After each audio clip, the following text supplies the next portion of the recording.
जय माता दी। आज का सेशन स्टार्ट करते हैं। तो आज का पहला क्वेश्चन है कि एक दूध वाले के पास 75 लीटर दूध एक कैन में और 45 लीटर दूध दूसरी कैन में है। अधिकतम क्षमता के कंटेनर की क्षमता ज्ञात करो जिससे दूध को पूर्ण संख्या में नापा जा सके। देखो यहाँ पे एक चीज़ क्लियर होगी, जहाँ अधिकतम कह दे वहाँ आपको क्या करना है, मासा, ठीक है। और अगर यहीं न्यूनतम कह देता तो हम क्या करते, लासा। तो अधिकतम, बड़ी, सबसे बड़ी, अगर इस टाइप के क्वेश्चन कहा जा रहा है क्वेश्चन में, तो आप सीधा सा समझ जाइए कि आपको उसमें क्या करना है, मासा करना है। और अगर छोटी न्यूनतम की बात कर रहा है तो आपको लासा करना है। तो इस क्षमता निकालने के लिए हम क्या करेंगे, 75 लीटर और 45 लीटर का HCF निकाल देंगे। तो 75 इससे छोटा है ना, तो हम 45 जो है वो 75 से छोटा है, तो 45 का भाग हम 75 में दे देंगे, ठीक है। तो 45 का भाग 75 में एक बार जाएगा, घटाएंगे 30 बचेगा, 30 का भाग फिर हम 45 में देंगे तो एक बार जाएगा, और फिर 15 बचेगा और 15 का भाग फिर हम 30 में देते हैं तो ये 2 बार जाएगा और ये कट जाएगा। तो जिस संख्या से कटता है, यानी कि लास्ट में जो हमारा भाजक होता है जिससे भाग कट रहा है, वही भाजक हमारा क्या कहलाता है, HCF यानी कि मासा, ठीक है। तो कंटेनर की क्षमता कितनी आ जाएगी, 15 लीटर, क्योंकि लीटर में दिया था। ये भाग विधि है मासा निकालने की, है। इसमें क्या करते हैं कि जो छोटी संख्या होती है उसका हम बड़ी संख्या में भाग देते हैं, और फिर भाग देने पर उसको घटाते हैं, जो शेष आता है फिर उसका भाग हम भाजक में देते हैं। भाजक मतलब जिससे हम भाग दे रहे थे पहले, और फिर उसका भाग देने पर अगर फिर शेष बचता है तो फिर उस शेष का भाग फिर हम उस भाजक में देते हैं जिसमें हमने पहले वाले भाजक में जिससे भाग दिया गया था, ठीक है ना। तो ये चीज़ आपको याद रखनी है। भाग विधि बहुत सिंपल होती है, ज़्यादा कठिन नहीं है। दूसरा है कि दो संख्याओं का गुणनफल 4107 है। यदि संख्या का HCF 37 है तो बड़ी संख्या क्या होगी। तो देखिए बहुत ही सिंपल सवाल है। जब आपको HCF दिया है, HCF क्या होता है, HCF ऐसा गुणांक होता है जो दोनों संख्याओं में कॉमन होता है, समझ रहे हो ना, दोनों संख्याओं में कॉमन होता है, उसको हम HCF यानी कि मासापा कहते हैं। तो पहली संख्या हमने मान ली 37x और दूसरी संख्या मान ली 37y। अब हमें दिया क्या है कि दोनों संख्याओं का गुणनफल, तो मैंने दोनों संख्याओं का गुणनफल किया, तो 37x इंटू 37y। अब ये हमको दिया है कितना है, 4107। तो 37 इंटू 37 इंटू XY बराबर 4107। तो XY बराबर कितना हो जाएगा, 4107 बटे 37। तो 37 से इसको पहली बार काटेंगे तो 111 बनेगा, और फिर जब 37 से 111 काटेंगे तो 3 बार कटेगा। तो x इंटू वाई को हम, यानी 3 आएगा तो 3 इंटू 1 कर लेना, आएगा तो 3 ही ना। तो x की वैल्यू 3 हो जाएगी और y की 1। तो बड़ी संख्या हमारी x वाली होगी क्योंकि x का मान बड़ा आया है। तो 37x की वैल्यू रख दो, 37 इंटू 3, तो ये 111 आ जाएगा, यानी बड़ी संख्या कितनी आ जाएगी, 111। अगला क्वेश्चन है, दो संख्याओं का HCF और LCM क्रमशः 18 और 378 है। यहाँ पे थोड़ा सा गलत हो गया है। यदि एक संख्या 54 हो तो दूसरी संख्या क्या होगी। तो बहुत ही सिंपल सवाल है, एकदम समझ रहे हो ना, बहुत ही सिंपल है। फॉर्मूला आपको लगाना है कि HCF इंटू LCM बराबर पहली संख्या इंटू दूसरी संख्या। तो HCF कितना था हमारा, 18, और LCM कितना था, 378। पहली संख्या आप लग दीजिए 54 और इंटू दूसरी संख्या। तो दूसरी संख्या, अब चूंकि ये संख्या गुणा में है तो गुणा वाली संख्या किस में जाती है, भाग में। तो दूसरी संख्या हो जाएगी 18 इंटू 378 बटे 54, और 54 से हम 18 से 54 को काट दीजिए तो 18 या 54 होता है, 3 बार कटेगा, और 3 से 378 काट देंगे तो 126 आ जाएगा। तो दूसरी संख्या कितनी आ जाएगी, 126। दो संख्याओं का गुणनफल 2028 है और उनका HCF 13 है। ऐसी संख्याओं के कितने जोड़े होंगे। यानी जोड़े का मतलब दो संख्याएं एक साथ, जोड़ा मतलब युग्म, ठीक है ना। अरे जोड़ा समझते हैं ना। तो दूसरी संख्या आपका हो जाएगा 13x, पहली संख्या 13x और दूसरी 13y।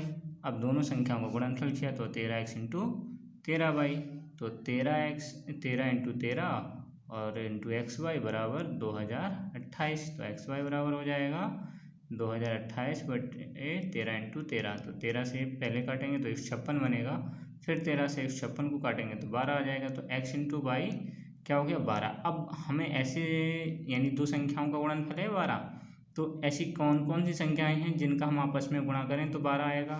तो एक तो 1 इंटू 12, इनका अगर आप गुणा करिए तो 12 आता है। 3 इंटू 4 करेंगे तो ये भी 12 आता है। 2 इंटू 6 करेंगे तो ये भी 12 आता है। लेकिन 2 और 6 जो हैं वो सहअभाज्य संख्याएं नहीं हैं। अच्छा, सहअभाज्य संख्याएं क्यों लेनी है? क्योंकि हमारा मासा उसने हमें दे रखा है कि 13 होना चाहिए, और अगर सहअभाज्य संख्याएं नहीं होंगी तो हमारा जो मासा है वो बदल जाएगा। समझ रहे हो ना? अगर हम ये वाली संख्या लेंगे तो दोनों में क्या कॉमन हो जाएगा 2, और 2 अगर कॉमन हो जाएगा तो मासा हो जाएगा 26, तो मासा 26 हो नहीं सकता क्योंकि पहले ही दिया है 13 है, इसलिए ये युग्म मान्य नहीं होगा। ठीक है, तो ये सहअभाज्य संख्या नहीं है इसलिए ये युग्म नहीं होगा। तो अतः अभिष्ट जोड़े कितने बनेंगे? एक तो बनेगा 1 इंटू 1 और 12, और एक 3 इंटू 4, क्योंकि इनमें अगर आप देखें तो इनमें ये सहअभाज्य संख्याएं हैं, ये इनमें आपस में अगर देखा जाए तो केवल 1 ही मिलेगा और कुछ नहीं मिलेगा। तो ये आ गए, तो कितने जोड़े हैं? 2। ठीक है ना। अगला क्वेश्चन है, दो पूर्ण संख्याओं में x अनुपात y का अनुपात हो और z उनका HCF हो, तब उनका एलसीएम क्या होगा? ठीक है ना। तो देखिए हमने अभी बताया था कि जो HCF होता है वो दोनों संख्याओं में कॉमन होता है। अब चूंकि अनुपात दिया है, समझ रहे हैं ना, तो पहली संख्या हम मानेंगे x इंटू जेड और दूसरी संख्या मानेंगे y इंटू जेड। अगर इनका मासा करें तो दोनों में क्या मिलेगा? जेड ही मिलेगा ना, तो मासा जेड आ जाएगा। अब फॉर्मूला लगा दीजिए कि HCF इंटू एलसीएम बराबर पहली संख्या इंटू दूसरी संख्या, तो HCF हो गया जेड, एलसीएम ऐसे रखा, पहली संख्या जेड एक्स दूसरी वाई जेड, तो जेड से जेड कैंसिल कर दिया, एलसीएम बराबर क्या आ जाएगा? एक्स वाई जेड, तो ये आंसर हो जाएगा। अब दो संख्याओं में 3:4 का अनुपात है, यदि उनका HCF 4 हो तब उनका एलसीएम क्या होगा? तो इसमें भी देखिए वही चीज़ है जो ऊपर की है वही इसमें, वहाँ एक्स वाई जेड था, यहाँ संख्याएँ हैं, तो आप क्या करते हैं कि सीधा इनका इसमें पहले संख्या में HCF का गुणा कर दो, दूसरी संख्या में HCF का गुणा कर दो अनुपात में, तो पहले संख्याएँ आ जाएंगी। तो पहली संख्या होगी 3 इंटू 4 यानी कि 12, और दूसरी संख्या हो जाएगी 4 इंटू 4 यानी कि 16।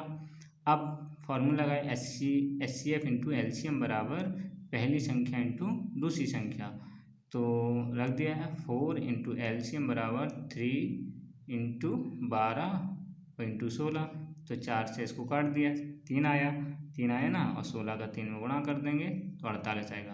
देखो इसको सीधा भी कर सकते थे, अगर इस टाइप का आपको सवाल दिया कि दो संख्याओं में अनुपात दिया हो और मासा दिया हो और आपसे एलसीएम पूछे, तो क्या करना है कि सीधा इनका आपस में गुणा कर दीजिए, आंसर आ जाएगा। देखो 3 4 3 12 और 12 चौको 48, तो 48 ही तो आ रहा ना। तो ये सीधी ट्रिक भी आप याद कर रख सकते हैं कि अगर दो संख्याओं में अनुपात दिया है और उनका मासा दिया है तो लासा सीधा होगा कि अनुपात की जो संख्या है उनका और जो मासा है उसका आपस में मल्टीप्लाई कर देंगे तो सीधे से आपको आंसर मिल जाएगा। अगला क्वेश्चन है कि तीन संख्याओं में 1:2:3 का अनुपात है और उनका HCF 12 है, तो वे संख्याएं बताइए। तो ये तो एकदम सिंपल ही सवाल है, इसमें तो कुछ है ही नहीं।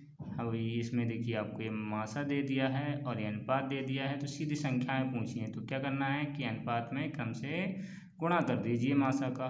बस पहली संख्या 1 इंटू 12 तो 12 आ गया, दूसरी संख्या 2 इंटू 12 तो 24 आ जाएगा, तीसरी संख्या 3 इंटू 12 तो 36 आ जाएगा।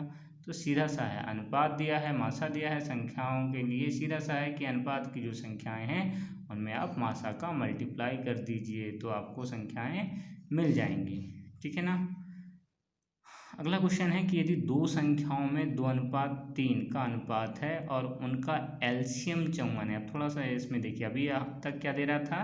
HCF दे रहा था, लेकिन अब क्या दे दिया? एलसीएम।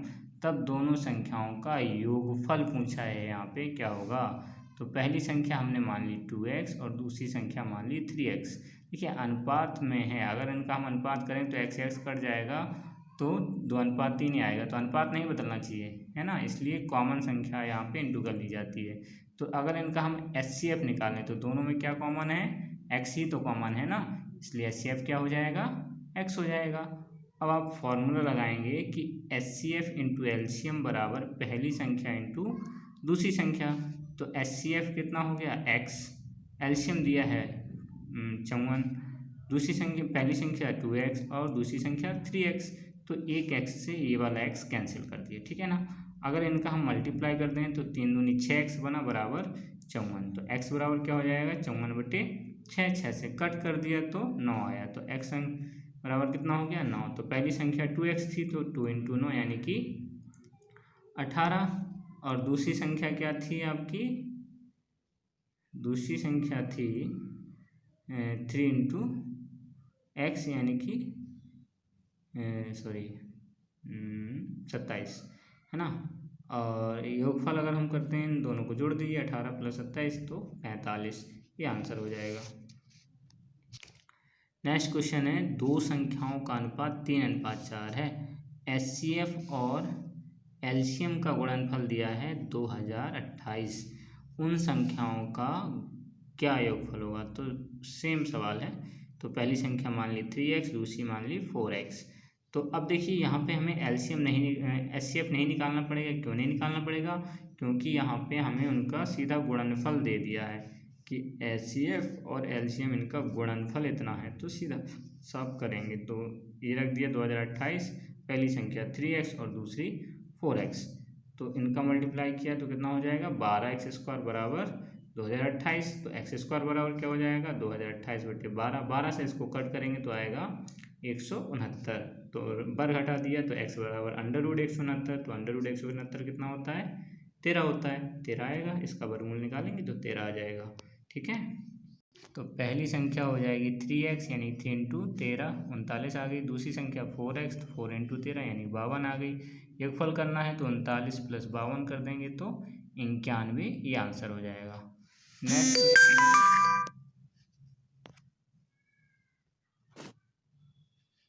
तीन संख्याओं में 2:3:4 का अनुपात है और उनका HCF 12 है, उनका एल्शियम क्या होगा।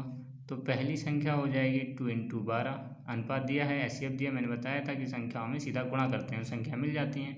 तो 2 × 12 यानी कि 24, दूसरी करेंगे 3 × 12 यानी 36, तीसरी करेंगे 4 × 12 × 48।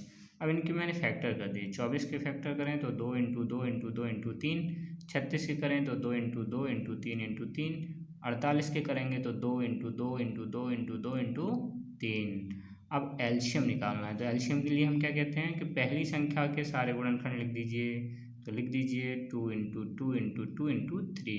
अब दूसरी संख्या के वे गुणनखंड लिखेंगे जो हमने नहीं लिखे, तो पहला 2 लिख गया, दूसरा भी लिख गया, तीसरा 3 1 लिख गया है, और दूसरा नहीं लिखा तो उसको लिख दिया, ठीक है। अब तीसरे को भी वही करना है कि जो नहीं लिखा वो लिखना है, तो पहला 2, दूसरा 2, तीसरा 2 और चौथा नहीं लिखा तो यहाँ इंटू कर दिए, और 3 आपका हो चुका है ना। अब इनका अगर हम मल्टीप्लाई करें तो पहले 2 का कर दीजिए, 2 2 का कर दो, 2 दूनी 4, दूनी 8, दूनी 16, और 3 का कर दो तो 3 × 3 यानी कि 9, इनका मल्टीप्लाई करेंगे तो 144, आंसर